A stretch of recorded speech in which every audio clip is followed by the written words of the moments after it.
গ্রামের বাড়িতে কিছু মেহমান আসবে, তাই মেহমানদের জন্য চলছে আমার আজকে রান্না বান্না।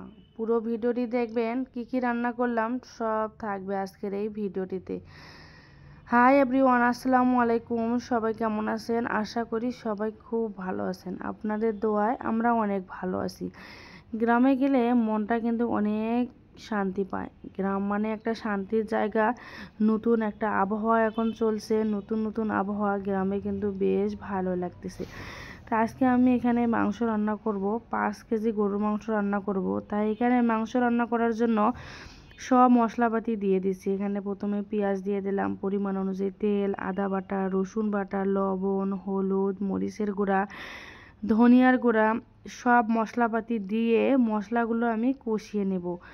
জানি না এক একজনের রান্নার ধরন এক এক রকম, অনেকে হাত দিয়ে মেখে বসিয়ে দেয়, তবে আমার কাছে ওই মাংসটার চেয়ে এই কষিয়ে মাংস রান্না করাটা বেশি মজা লাগে।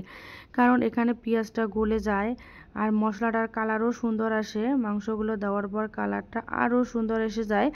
ওটা দেখতে অনেক ভালো লাগে, খেতেও অনেক ভালো লাগে। মানে মানে 2 চুলায় 2টা রান্না বসাই দিয়েছি। অন্যদিকে মুরগির মাংসও বসিয়ে দিয়েছি আমি, আর একদিকে গরুর মাংস বসিয়ে দিয়েছি। ঝোলের কালারটা দেখেন এত সুন্দর আসছে। আমি কিন্তু এখানে কোনো ধরনের ফিল্টারও মারিনি, একে অরিজিনাল কালার এটাই আসছে। এখন মাংসগুলো দিয়ে দিলাম।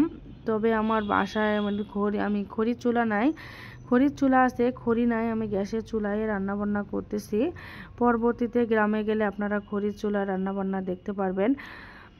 এখন মাংসগুলো আমি দিয়ে দিছি। এখন মাংসগুলো ভালো করে কষিয়ে নেব। বেশি মাংস তো লাতে একটু কষ্টই হয়, তবুও কিছু করার নাই। এখন মাংসগুলো ভালো করে আর কি কষিয়ে নিতে হবে আমার। বেশি মাংস তো এটা অত বেশি করতে হয় না, একটু ধীরে জাল দিলেই কিন্তু মাংসটা অনেক সুন্দর কালারও চলে আসবে। আপনি যত কষাবেন ততই কিন্তু আপনার মাংস খেতে বেশি মজা লাগবে। এটা কিন্তু আমার অনেক দিন আগের এই ভিডিও, প্রায় বলা চলে। আমি ভিডিও এডিট করা সময় গ্রামে থাকলে ওইভাবে ভিডিও এডিট করা হয় না, ভয়েস দিতে পারি না, ওই কারণে ভিডিওগুলো আমার ছাড়ানো হয়নি।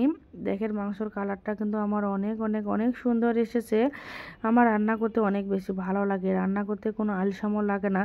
তবুও যদি কিছু মানুষকে খাওয়ার পরও বদনাম শুনতে হয়, এটাই কিন্তু সবচেয়ে বেশি কষ্টের, তাই না?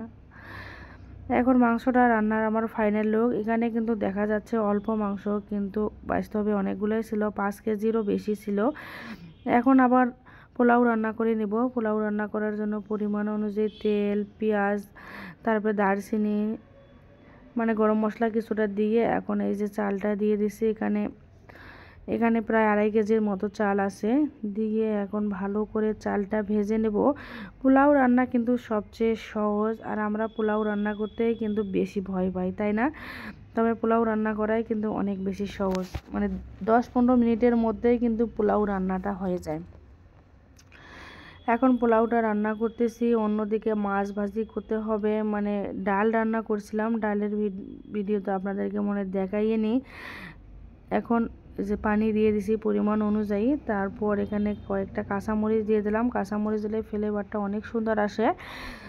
ওইভাবে ভিডিও করতে পারিনি, কোনো রকম একটু ক্লিপ নিচ্ছি। গ্রামের মানুষ তো বোঝে নেই, আমি ভিডিও করি রান্না বান্না, তারপরও এক একজনে এক এক স্পেশাল পারে। তবে কারো কথায় কান দিয়ে লাভ নাই, আমি যদি না খেয়ে থাকি কেউ আমার কষ্ট বুঝবে না। এখন এই যে মাছ ভাজি করে নিচ্ছি। যদি আমার ভিডিওটি আপনাদের কাছে ভালো লাগে অবশ্যই লাইক কমেন্ট শেয়ার করে পাশে থাকবেন। আল্লাহ হাফেজ।